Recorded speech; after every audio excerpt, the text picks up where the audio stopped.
welcome to join this meeting. And this actually is the relevance of the political theology of the Pope Francis for the relationship between church and politics in the contemporary world. All right, we welcome Professor Bede. Bede? Bede. Nigeria pronounce? Bede, yes. Bede, yes, OK. 所以我们欢迎，好不好？欢迎那个 Bede 教授来给我们做这个演讲，欢迎他。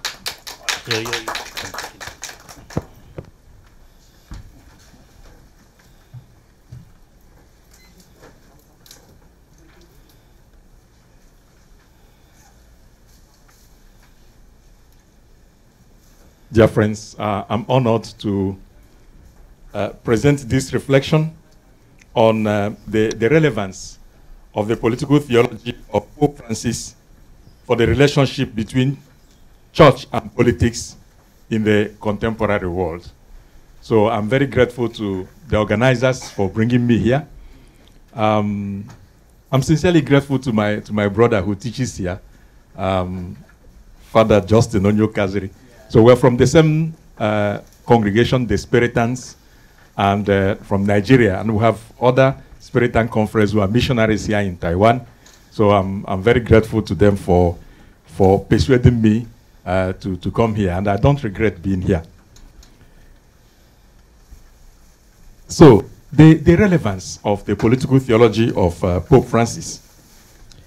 Now, finding a just relationship between church and politics has always been a great challenge for Christian communities in various places and times.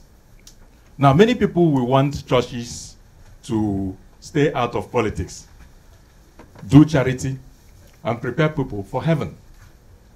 Now, and this is informed by a dichotomic vision of the relationship between church and politics, church and state, private, public, religion, politics. And this view is sustained by a secular vision of society that dates back to European Enlightenment, which wants to privatize religion based on the conviction that religion is a source of violence and division. And now secularism seeks to eliminate any reference to religion in the organization of the social society or in the organization of politics. So secularism seeks the privatization of religion as a private value. Now, that's the case of those who know of France. They call it laïcité. So that is a strict separation between church and the state, between religion and politics. But there are also examples in different places. You have the American experience. Yes, everyone seems to agree on the secular state. But then people have different ways of situating themselves as regards the relationship between religion and politics. Initially, when they persecuted people be it from Ireland, France, Holland, Germany, the persecuted Christians, when they arrived the United States, they found the secular state very reassuring because they needed an environment that would allow them to express themselves. So the secular state was very convenient for them. Now, in some other countries like my country, Nigeria, it is difficult to draw a line between the realm of the state and the realm of the role of religion. Now, the Catholic Bishops' Conference, of course, issued a document saying that the church is apolitical. In that sense, it means that the church should not be aligned with one particular political party, but that is in the documents, because publicly, bishops, priests opt for the political parties of their choice or candidates, and even priests offer their pulpits during masses for political candidates to express themselves. And recently, a priest has been elected governor of one of the states in Nigeria, the Benue State in the Middle Belt. And he led the wonderful campaign under the slogan, "Yes, Father." You know, Obama said, "Yes, we can," but our own is "Yes, Father." And it worked. It worked, and many people felt that that was the way to go. So now, the question from there is, are we obliged to choose between two alternatives? That is, on the one hand, the withdrawal into sectarian confinement, or, on the other hand, the mobilization of religion for political strategies. Now, together with that, it could be mobilization of religion for political strategies. It could also be mobilization of politics for the protection of religious power. So, what are the implications of the confession of the Christian faith, the Trinitarian God, for relationship between church and politics in the society? So, I would argue that Pope Francis helps us to go beyond that dichotomy. I argue that Pope Francis's presentation of the social teachings of the Church in Evangelii Gaudium, Laudato Si, and Fratelli Tutti offers an exemplary political theology which could help the Church to define a balanced approach to politics. Francis articulates a form of church-politics relationship which refuses the privatization of religion while proposing positive ways of constructing socio-political institutions for a better living together. Now, I will articulate my reflection in 3 points. First, I will explain the term political theology. Secondly, I will present Pope Francis's approach to church-politics relationship in the 3 documents that I mentioned. Then finally, I will sketch out the relevance of Pope Francis's approach for church-politics relationship in the contemporary world.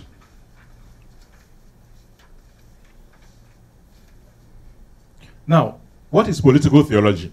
Now, I will be saying things that the majority of the people know.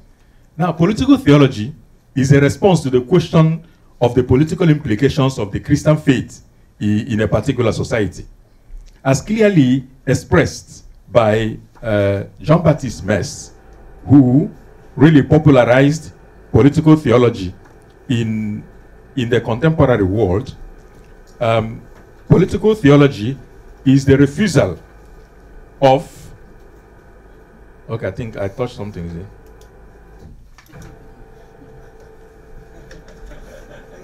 Okay. Okay, so political theology is the refusal of the privatization of religion and the Christian faith. So it brings theology to understand the church as an institution of social critique, an institution that is situated neither beside nor above the social reality. Now, such a church will avoid the trap of aligning with particular political ideologies. Now, and this sets the church free for possible cooperation with different institutions and groups in the state. Now, the framework of this political theology, I believe, was fixed by 2 giants of theology, Augustine and Aquinas. Everything in theology is either Augustine or Aquinas, just as is either Plato or Aristotle. So, Augustine and Aquinas. Now, while Augustine expressed what is commonly called a eschatological reservation, I will explain that later on, Aquinas, on the other hand, demonstrates a political theological optimism. Now, what does it mean, eschatological reservation in Augustine? We know Augustine's City of God, which was written around after the destruction of Rome in 410. So it was written between 413 and 427 AD.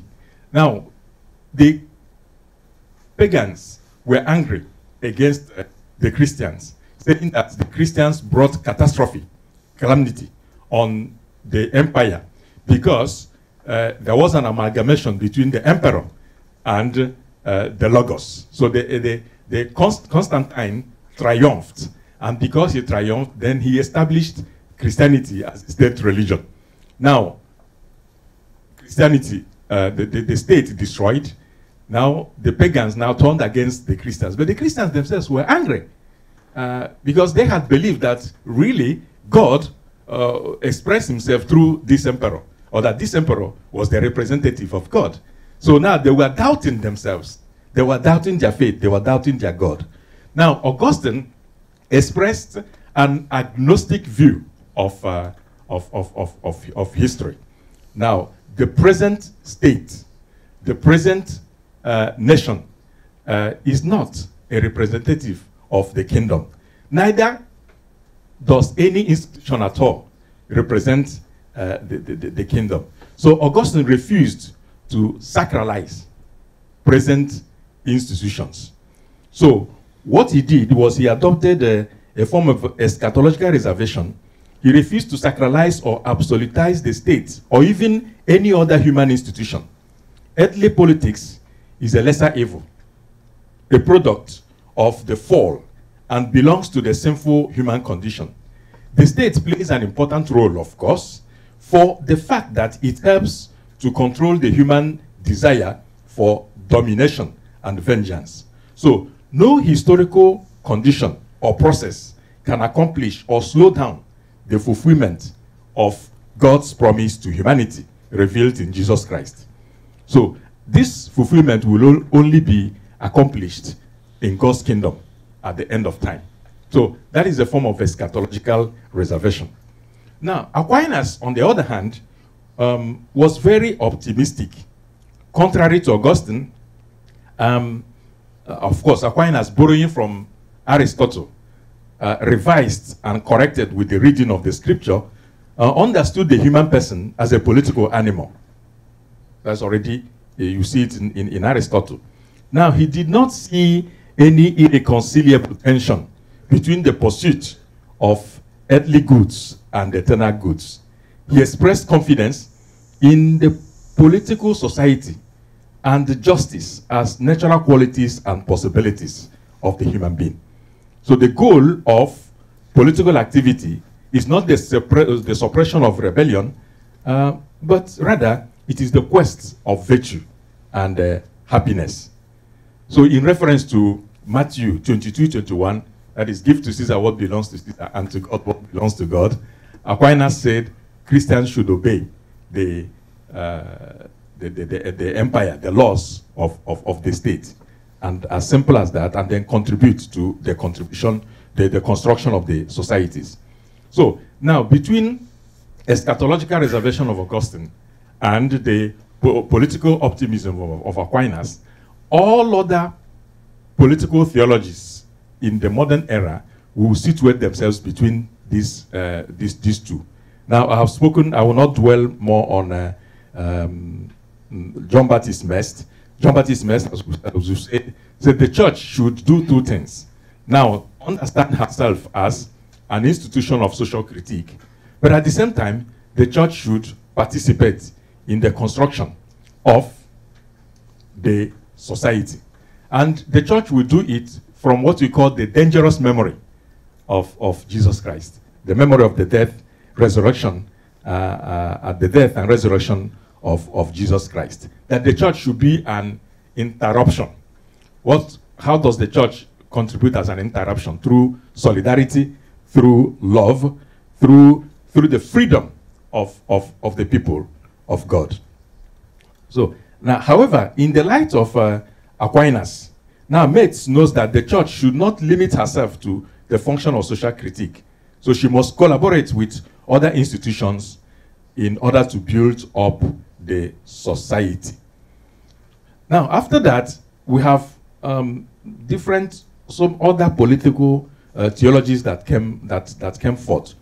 For example, the Neo-Augustinians that call themselves the radical orthodoxy of John Milbank William Cavanaugh.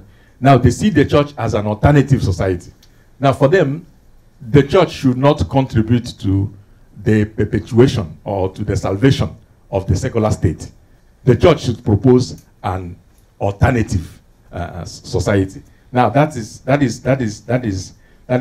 more radical because they believe that the church has its own resources, and from its own resources, the church can propose an alternative society. But you have public theology, on the other hand, that we can trace to David Tracy, John Courtney Murray. In the light of Aquinas, they believe that the church has responsibility for the world. So the church is now one voice among others in the society. So the church has to make her own contributions from her own resources, but then accept to be a voice among others. And then after that, we have also political theologies that developed in Africa. African liberation theology. We have Latin American liberation theology. We have Asian liberation theology. We have the black theology of South Africa, the black theology of North America. I will not go very deep into those ones because we will come back to liberation theology as we talk about Pope Francis. The essential point of liberation theology is to read the Bible from the point of view of the poor. Okay, to read the Bible from the point of view of the poor. In Africa, they would denounce the pauperization, that is the reduction into poverty of people and their cultures. In Latin America, they would denounce the oppression of the poor, etc. But now the Asian liberation theology, especially Aloysius Pieris, will bring in a different dimension of the spiritual dimension of liberation, showing that poverty, especially chosen poverty from the point of view of the monks, would be a protest against the divisions in the society and against capitalism and oppression in the society. Now, throughout the church's history and these principles that were coming up, or these different types of political theologies that were coming up, the question is always, the batteries was going. So the challenge is how to articulate prophetic action that consists in the social critique of the society and its institutions, and proposal of ways of constructing the political society. Now, Pope Francis will now come in this context and maintains the balance. The church has the capacity to say no to inhumanity, but at the same time, the church has to say yes. You don't continue saying no, no, no, no, no. After that, what do you propose to the society? The church also has to say yes to something, to the construction of the society. So that's how I will now interpret Pope Francis's understanding, reading of the social teachings of the church in Evangelii Gaudium, Laudato Si and Fratelli Tutti. Now, Pope Francis did not use the expression political theology. I didn't find it anywhere in his documents. Nevertheless, the relationship between church and politics, which forms the background of his presentation of the social dimension of the evangelization in these major documents, is a real political theology in the line of Augustine and Aquinas, and in the line of modern contemporary political theologies, especially liberation theology. In Evangelii Gaudium, while re-echoing the church's tradition, of course, and when you read the documents, you see that Pope Francis keeps quoting his predecessors. All the social encyclicals that we have encountered in the last presentations, he quotes them. But one wonderful thing is that he quotes the documents of different episcopal conferences. So he's very synodal when he does what he proposes to do.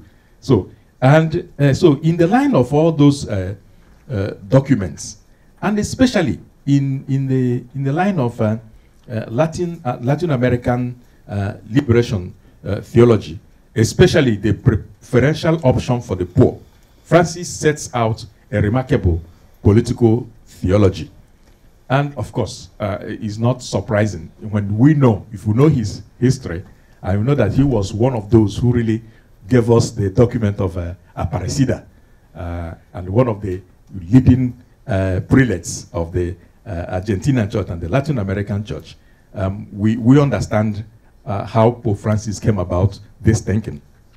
Now, though Francis rejects the reliance on Marxist philosophy in theology and the embrace of socialism, which leads to the risk of reducing the gospel to an ideology, that is a kind of sociological reductionism, he radically critiques capitalism and draws connections between the realities of economic inequalities on the one hand and the idolatry of money and the dead logic of the market economy that he keeps denouncing.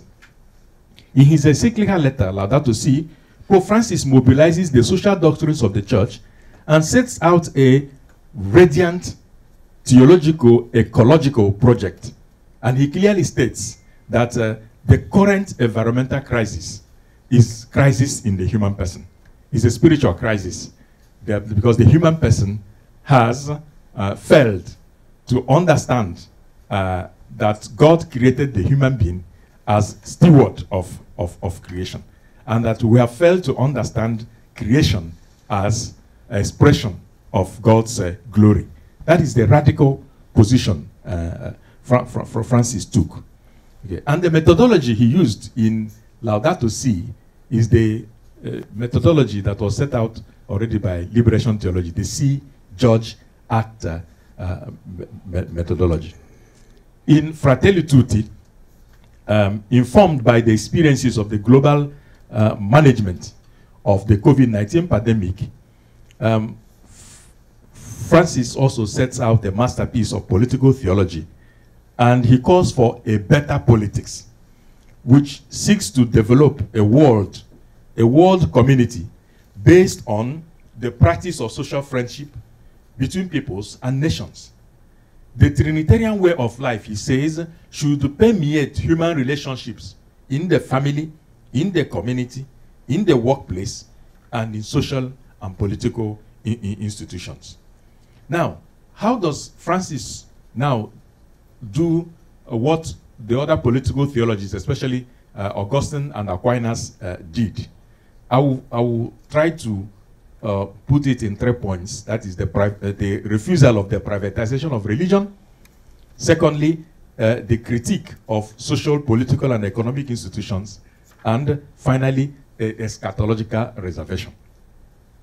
Now, Francis refuses the privatization of faith and religion imposed by secularization that dates back to the Enlightenment, as I said at the beginning. Now, he writes, I like this expression in Evangelii Gaudium number 183. The church, I quote, the church's pastors, taking into account the contributions of the different sciences, have the right to offer opinions on all that affects people's lives, since the task of evangelization implies and demands the integral promotion of each human being. It is no longer possible to claim that religion should be restricted to the private sphere and that it exists only to prepare souls for heaven. That's interesting. So, Francis's church is a community of missionary disciples which does not work for its self-preservation. It is a church that goes forth, a church that goes to embrace the wounds of the world, a community of missionary disciples that goes to seek the lost, that builds bridges, etc. You find it in Evangelii Gaudium number 24. And he writes, I also like this expression of Francis. You have heard it several times. I prefer a church which is bruised, hurting, and dirty, because it has been out on the streets, rather than a church which is unhealthy, from being confined and from clinging to its own security.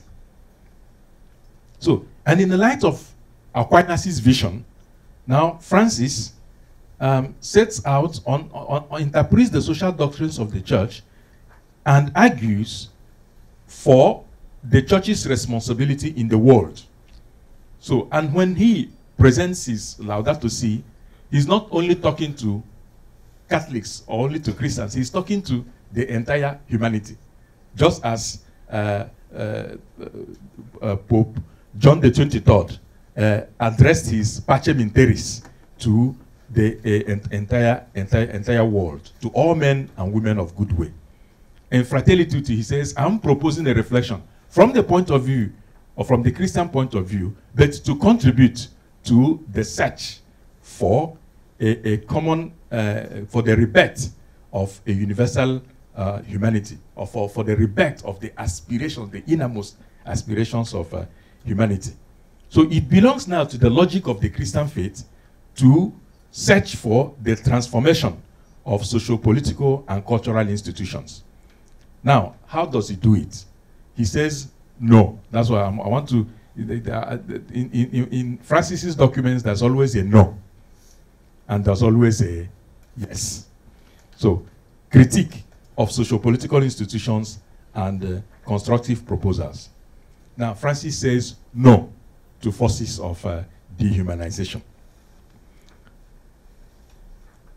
There are different no's. I won't go deeply into them. You'll find them in my document.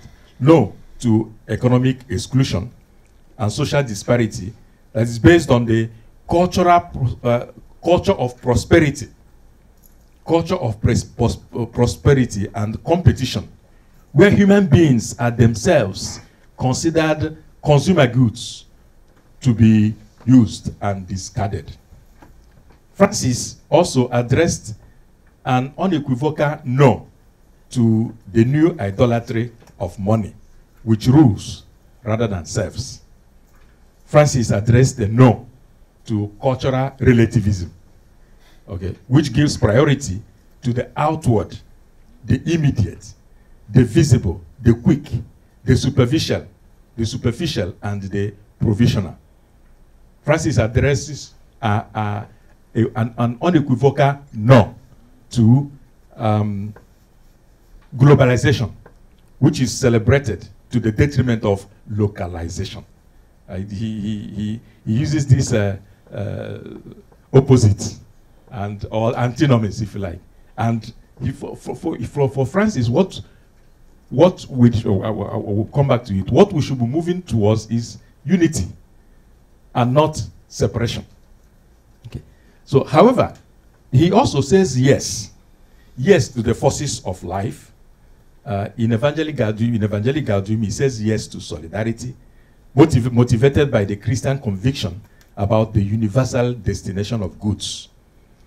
In Laudato Si, Pope Francis says yes to the culture of care for the environment, which begins from and involves gratuitous fraternity of human beings with one another.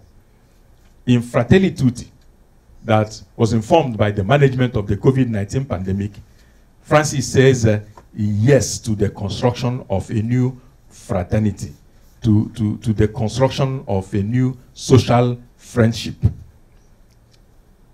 He says yes to the transformation of market economy in such a way that it reduces inequality, which is one of the evils of the society. And Francis says yes to political commitment. And he defines politics as a lofty commitment, a lofty vocation. He has very positive view of political commitment, just like Aquinas. And of course, when you are reading it, you will feel that you are reading a text of Aquinas, and you will see that very soon he quotes Aquinas. And in Fratelli Tutti, Pope Francis extends his political theology by inviting world leaders to develop a virtue of gratuitousness, which is the ability to do some things simply because they are good in themselves, without concern for personal goal or recompense. he calls for a better politics, which seeks to develop a world community based on the practice of friendship between peoples and nations. And finally, in using the three steps, Francis now adopts an eschatological reservation.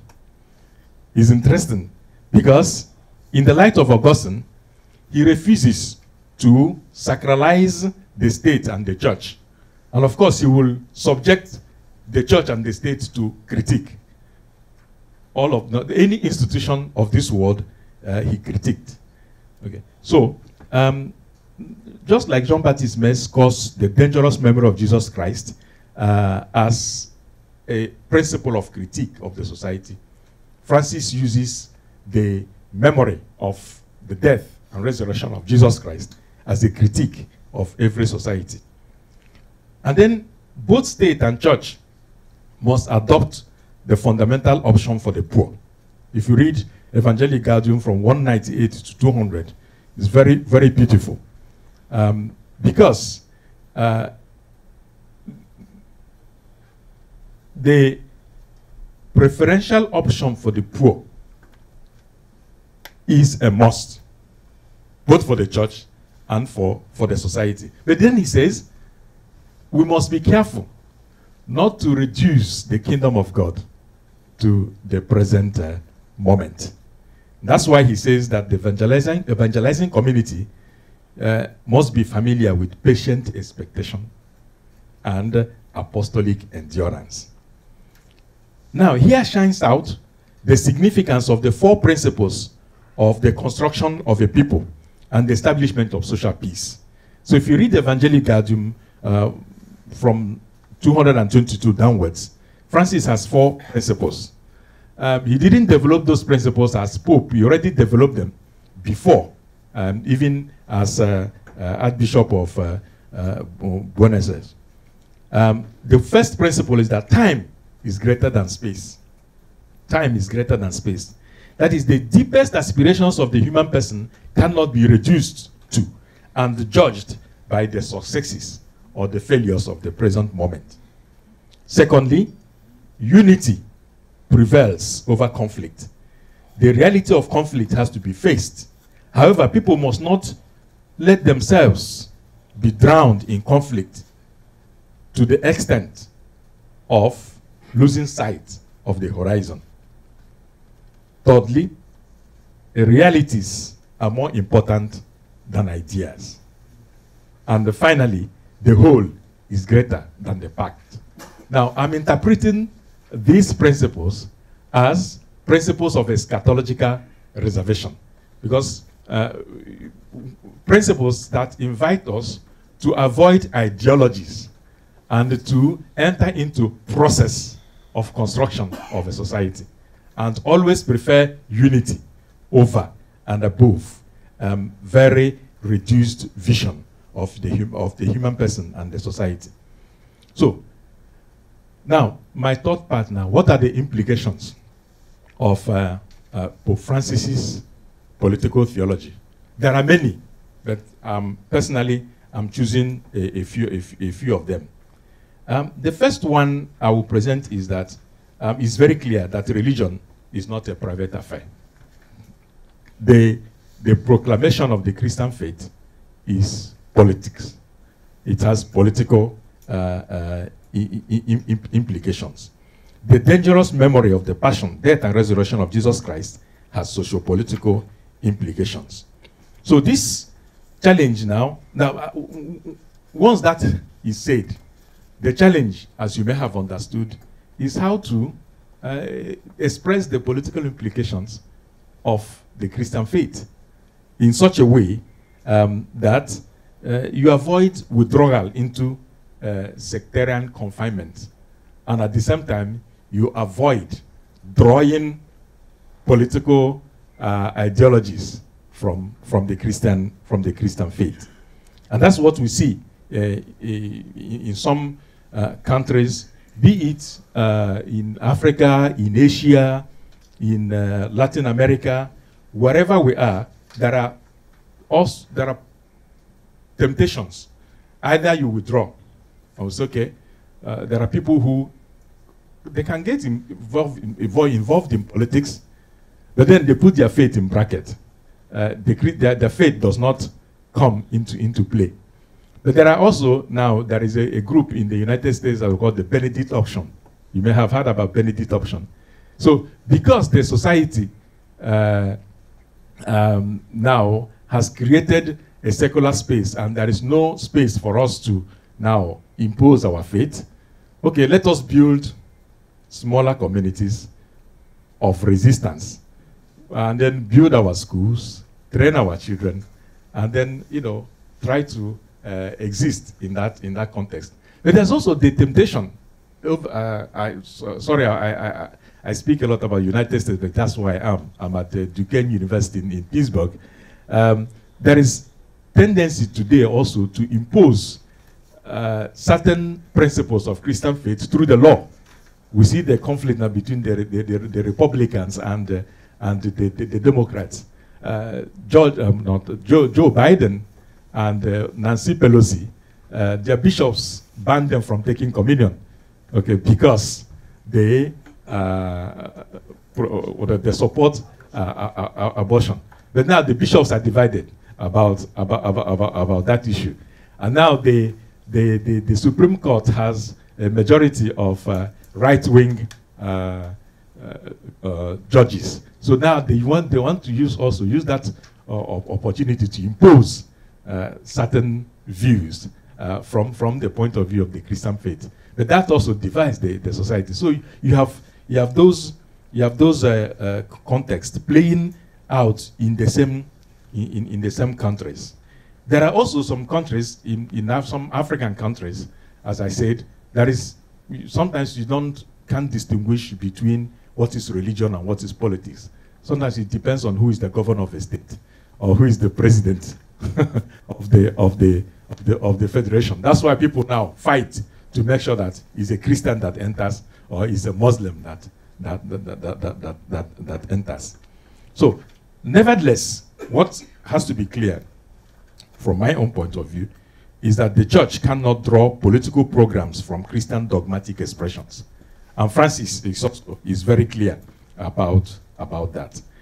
In context where this has been done, that is where people try to impose Christian values in politics, it always ended in catastrophe. The next point we can draw from there is that Christian worship could be a resource for political imagination. Yes, of course, we pray. The prayer has political implications. So I will not belabor you with that. You read it up. Because as William Kavanagh has shown, the Eucharist is political in itself. And the Eucharist creates a community beyond divisions and the separations. The Eucharist creates a fraternity that shows the society what it means to be brothers and sisters. Now the next point we could take from there is that we could develop the political implications of sainthood. I like, if you follow the politics of Francis's the beatifications and the canonizations, what he has done with the beatification of saints and the canonization of saints, we also understand also the political implications of holiness in the society. Francis writes in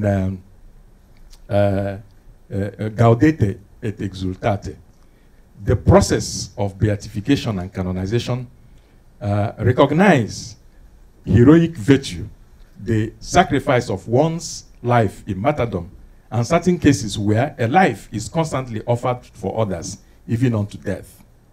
Now, the course of the beatification and canonization of saints, of course, it belongs to hagiography, historiography, the history of holiness. It belongs to piety. But then the saints are models of faith, whose lives bore witness to Christ in the world and are proposed for Christian emulation. But when you look at the lives of the saints one by one, they propose countercultural values. And their lives now, when orchestrated by the church, become a critique of some socio-political institutions. And we can develop that. The lives of saints can offer resources for the critique of the culture of death and violence, as well as the utilitarian culture that has eaten up the fabrics of our societies. We cannot underestimate the political impact of the beatification of the Salvadoran bishop, Archbishop Oscar Romero for Latin America. And Francis, he orchestrated it without any complex, so that anybody who wanted to understand will understand. This month, the bishop spoke about Sister Faustina, what Pope John Paul II did with that saint, Mother Teresa. Of course, holiness, but that holiness had political implications, political messages. Think of, for the Africans, the martyrs of Uganda, Josephine Bakita, Anorite Nengapeta, and for Nigerians, Michael Iwenetansi. All those processes of beatification and canonization are always proposing countercultural values, critique of social situation. And if you have the time to read the homily of Pope Paul VI during the canonization of the martyrs of Uganda in 1964, he declared clearly that the memory of these African martyrs marks the beginning of a spiritual, cultural, and socio-political revolution in Africa. And to say that in that particular context, he knew what he was saying. So the church needs more examples of these saints today. The ongoing process, in Tanzania, they have started the process of beatification of Julius Nyerere. And in Senegal, they started the process of Alioune Diop. In France, Robert Schuman. So when we bring these people for beatification or canonization, then the church affirms the connection between statesmanship and holiness. I think that's the point I'm trying to make. You make a statement that politics could be a locus of expression of holiness. Christian political theology now will help local churches to articulate programs that can support and sustain the emergence of Catholic men and women capable of exercising political offices while still remaining faithful to Christian and humanitarian ideals. So we now move away from the situation where we say the politics is a dirty game, it's not for us, it's not for those who want to be holy. No, there could be holiness. We could live a holy life through life of statesmanship. Finally, the respect of eschatological reservation.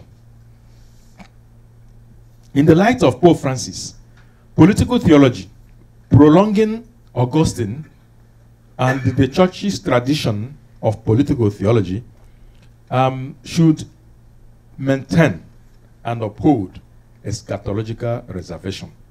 No human institution, even the best of them, is perfect. Even institutions with the best intentions can produce ambiguous and adverse effects. Be it in the United States, in Asia, in anywhere in the world, in Africa, we know that politicians don't keep, they don't keep their words. There are places where the church was involved directly in bringing up leaders. So you support a certain political party, and somebody who is a good Christian. Now, now we have found the right man. We have found the right Christian or the right Catholic. But of course, when the political game now comes up, you'll be looking for the faith of the person. You don't find the faith of the person. And the church is disappointed. And now, so, which means that you don't place your trust in political institutions thinking that that will be the accomplishment of the kingdom of God. The church should meditate deeply on Pope Francis's 4 principles for the construction of the society. And I name them again. Time is greater than space. Unity prevails over conflicts. Realities are more important than ideas. The whole is greater than the part. The Church's pastoral constitution, Gaudium et Spes, number 76, teaches that the salvation of the human person, the reign of God, is not limited to earthly realities. And speaking of eschatological reservation, the German theologian, a Lutheran theologian, Eberhard Jungel, says, I believe, therefore I hope, that world history will not be the judge of the world. So world history will not be the judge of the world. So even if our efforts are not yielding all the results, we still continue working. But while working and fighting, we understand that the future is in God's hand, not in our own hands. So it belongs to God to make our efforts bear fruit.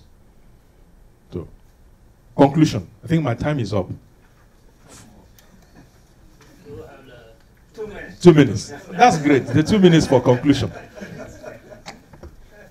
So, I believe that, or you may have understood now that I argued that Francis's approach to the social teachings of the Church in Evangelii Gaudium, Laudato Si, and Fratelli Tutti offers a paradigm for a healthy political theology. In the light of the tradition opened by Augustine of Hippo and Thomas Aquinas, and prolonged by modern political theologies, Francis refuses the privatization of faith and the marginalization of the Church in political and cultural spheres. Given that the Christian faith is founded on the incarnation of the Trinitarian God, and that the redemption of the human person has a social significance, Francis insists that the Church will continue to intervene in the social and political debates where the lives of all the citizens are at stake. The Church's intervention will hold together its role as an institution of social critique and positive contributions to the construction of the political society, like solidarity and social friendship, as well as the readiness to take active part in politics, which Francis described as a lofty vocation and one of the highest forms of charity, inasmuch as it seeks the common good, as Evangelii Gaudium 205. Christian political imagination can also draw resources from the Christian worship, especially the Eucharistic celebration. The Eucharistic imagination promotes Catholicity and communion and critiques all forms of discrimination and violence. As they seek to transform the society, as they work for better politics and hope for a new heaven and a new earth, Christians will learn from Pope Francis to acknowledge the distance between the present and the future. The reign of God that we expect and hope for cannot be confused with socio-political achievements of this world. Hence the need for eschatological reservation, which avoids the sacralization of the state or any institution, including ecclesiastical institutions. Shisha Nimen. Share. I say shisha. Share. My brothers taught me share. Yeah. Thanks, Father. The speech, the Father's speech is very interesting and very active. Do you have any question? I think there's only one question. Yeah, Father. Thank you, Father Bede, for your presentation. I just have 2 questions. 2 questions? No, just only one. Okay, no, they are connected. The first one, okay, the most important one actually is because he kept emphasizing the privatization of religion. From my missionary experience here in Taiwan, I can bold to say, and the Taiwanese can also, contradict that, but I can bold to say that Taiwan religion has been privatized. So what suggestions do you have in a case whereby this privatization of religion, when religion becomes a private thing, and what advice do you have? And secondly, it has been perceived that Pope Francis, like in the United States and some other places, ethical and moral issues has become political. People have a perception that Pope Francis is encouraging ethical and moral relativism. What do you have to say? Thank you. Yeah, I begin from the second. Yeah, there are many people who say that Francis is advocating ethical and moral relativism, but that's not true. It is that people don't understand Francis. The other problem is that people always want to classify. There are conservatives and there are progressists. So they want to classify everybody. And now Francis doesn't fall into these classifications. If you go through him again, and of course his masters, he studied Guardini and Alberto Ferre, but he's a Jesuit, and he has good knowledge of Henri de Lubac, Gaston Fessard, and all those people. These are people who really theorized the construction of a society through the resources of faith. What Francis is calling us to do is to avoid dichotomies and avoid ideologies. By the way, first of all, faith is not an ideology. Faith is a relationship with God. It is discipleship. It is journeying with God despite all odds and trusting in God. Secondly, the construction of a society, we should not separate the rich, the poor. That's why he really moved beyond. Of course, he uses the resources of liberation theology, but he moves also beyond the first part of liberation theology that was putting the proletariat against the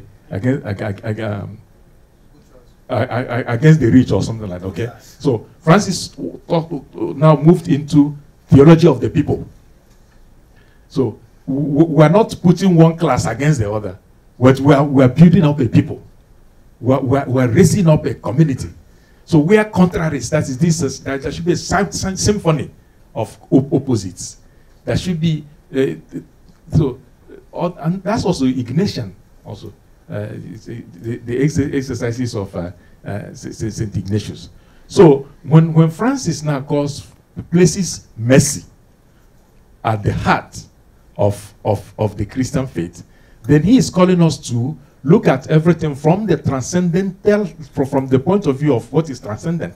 That is God's mercy, what is beyond all. And from there you judge every other thing, every other position. And that's why he will oppose the Gnostics, the Pelagians, every time. So when you read Gaudete et Exsultate, he will first of all destroy the Gnostics, and then destroy the Pelagians, and then move ahead with grace and mercy. So let us not classify him that way.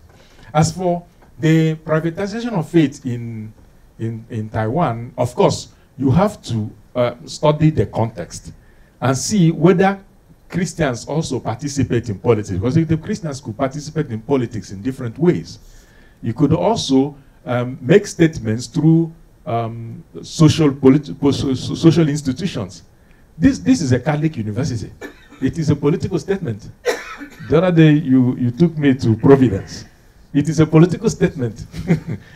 So it depends on different ways of interpreting.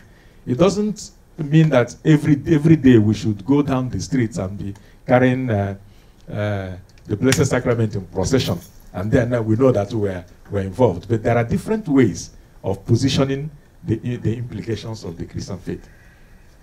Okay. I make the mistake because we have 20 minutes to discuss. So open to everyone. Father. 他先，好吧？那他先，他先。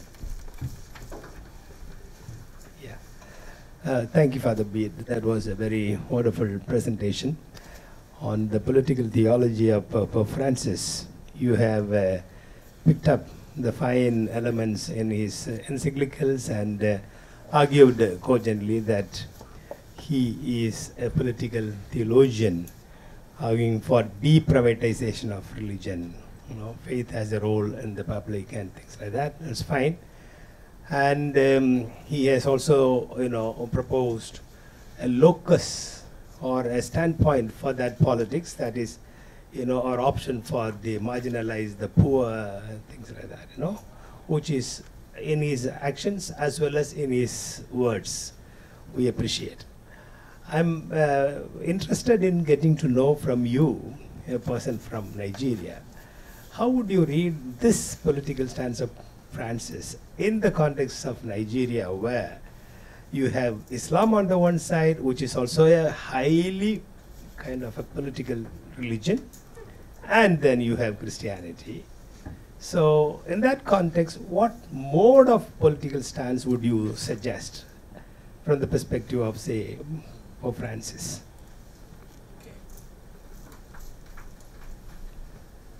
Now, from the point of view of Pope Francis, in the context of Nigeria, which is already volatile, we could bring in the principles for the construction of social peace. Okay, unity prevails over conflict. The whole is greater than the part. Okay, because what is destroying our societies, like in Nigeria, will be ideologies. When you transform faith into ideology, when Islam transforms faith into ideology, okay. So in that sense, people now use religion to fight, okay, for their own political strategies. But there are situations where now Christians and Muslims, they come together to reflect, okay, to say what humanity are we building up. So there are now commissions for interreligious dialogue between Christians and Muslims that come together and make proposals. And in those commissions, you have bishops, you have imams, you have the Sultan of Sokoto, and then there is another proposal that is working very well, like the former Archbishop of Abuja, Cardinal Onaigon. He says friendship. Francis talks of social friendship. Friendship is a solution to all these ideologies in the society. So he is a very close friend to the Sultan of Sokoto.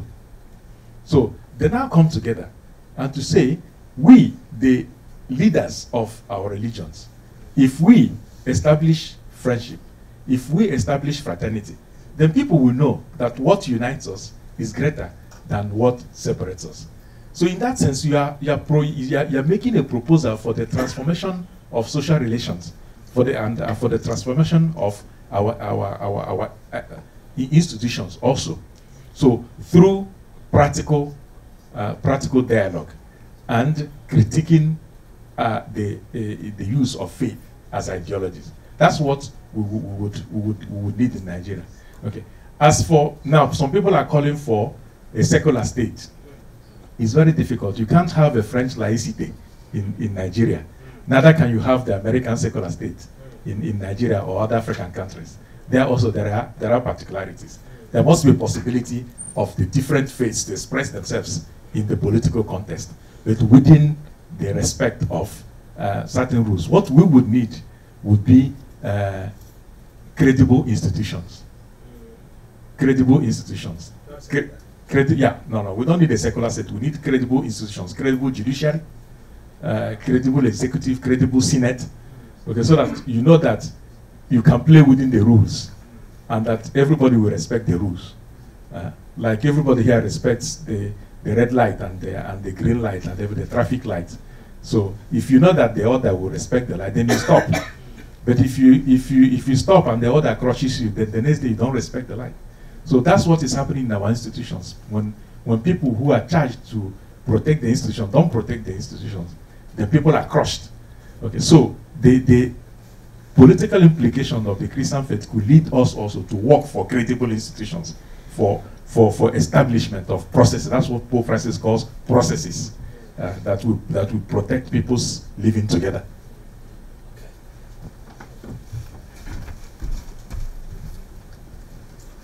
Thanks, Father Bede's inspiring sharing and presentation. I'm the PhD student here.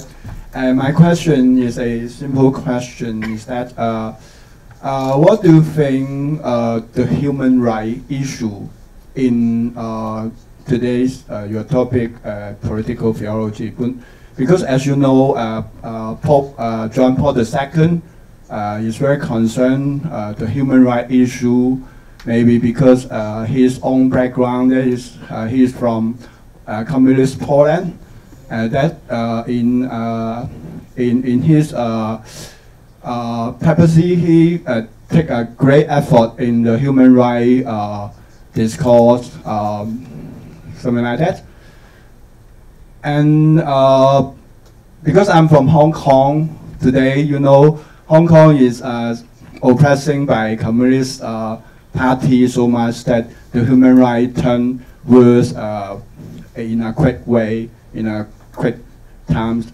So what do you think that today's your topic, political theology that what's the relation between human rights and political theology today in this topic? Thank you. Thank you so much. That's a very beautiful question. But it came out clearly in Pope Francis's position. Okay. All his documents are about the respect of the human person. Okay. And in the tradition of the church, because now a clarification, human rights in the tradition of the church is not individualism. Okay. Human rights is the right of the human person who lives in the community as relatedness, as connectedness. Okay. So now it is shared conscience, it is shared responsibility in the growth of the society. It is respect of every creature of God, from the unborn baby till the old, till the sick. Everybody there is respect for that. And Francis is very clear about it in all his documents. So wherever human right is violated, okay, Christians have to speak up. And the way Pope Francis speaks up, he invites us to continue speaking up. Thank you. Do you have any question? Yeah.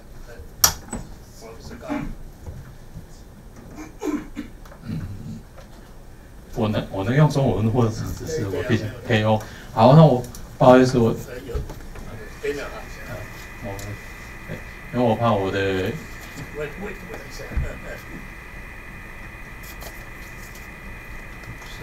第几是英文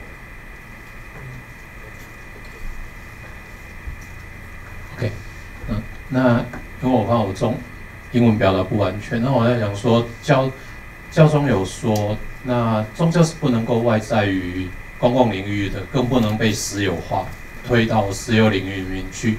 那我想请教教授的第一个问题就是，那如果宗教回到公共领域去的话，那我们首先第一件要做的事情是什么？那如果您的答案是贫穷，寻找贫穷的话，那我们要如何去寻找贫穷？谢谢。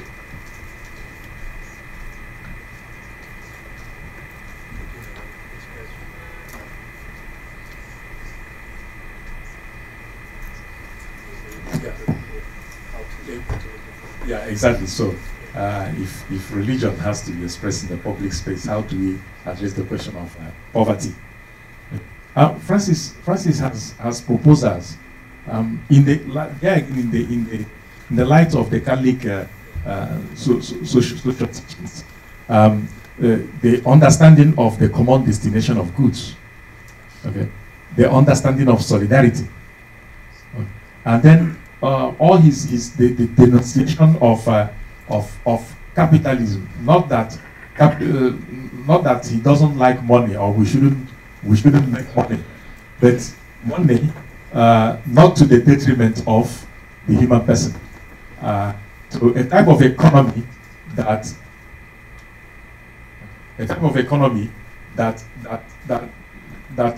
makes it possible for people to have what they need for their life, and not crushing people in order to make money for a limited number of people. So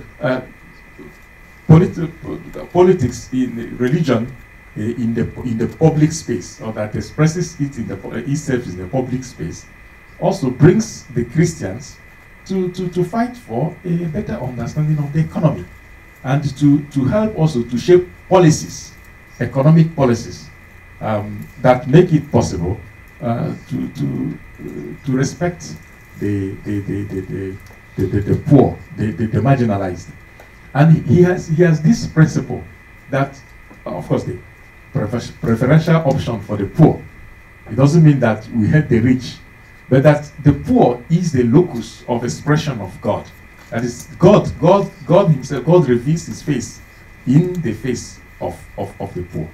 In that sense, you can't be serving God with your eyes up while the poor there at your leg are dying. So raising the poor, changing the conditions of the poor is a way of serving God and expressing our faith. Have any questions?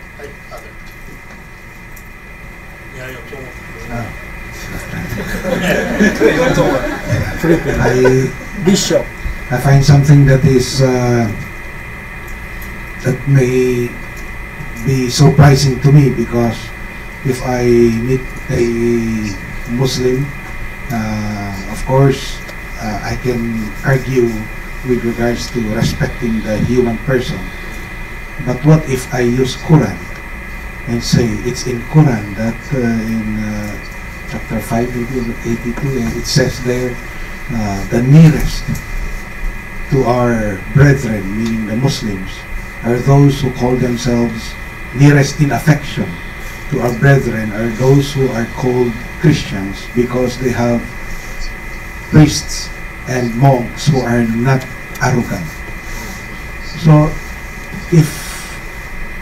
if I hear that, then and I know that the Muslims treat the Quran as dictated by Allah, then I have a confidence. I have confidence in being near them because it's there in the Quran. But I have no confidence in arguing regarding human respect for human persons, because it might be different from their perspective. Arguing from the perspective of respecting human person is like rationality, but when you go to Quran and it's there, and nearest to in affection to our brethren are Christians, then it gives me confidence to relate with them. Is that safe thing to think about and consider, or we stick to the argument on the respect of human persons rather than use the Quran to generate that friendship, which it says nearest in affection?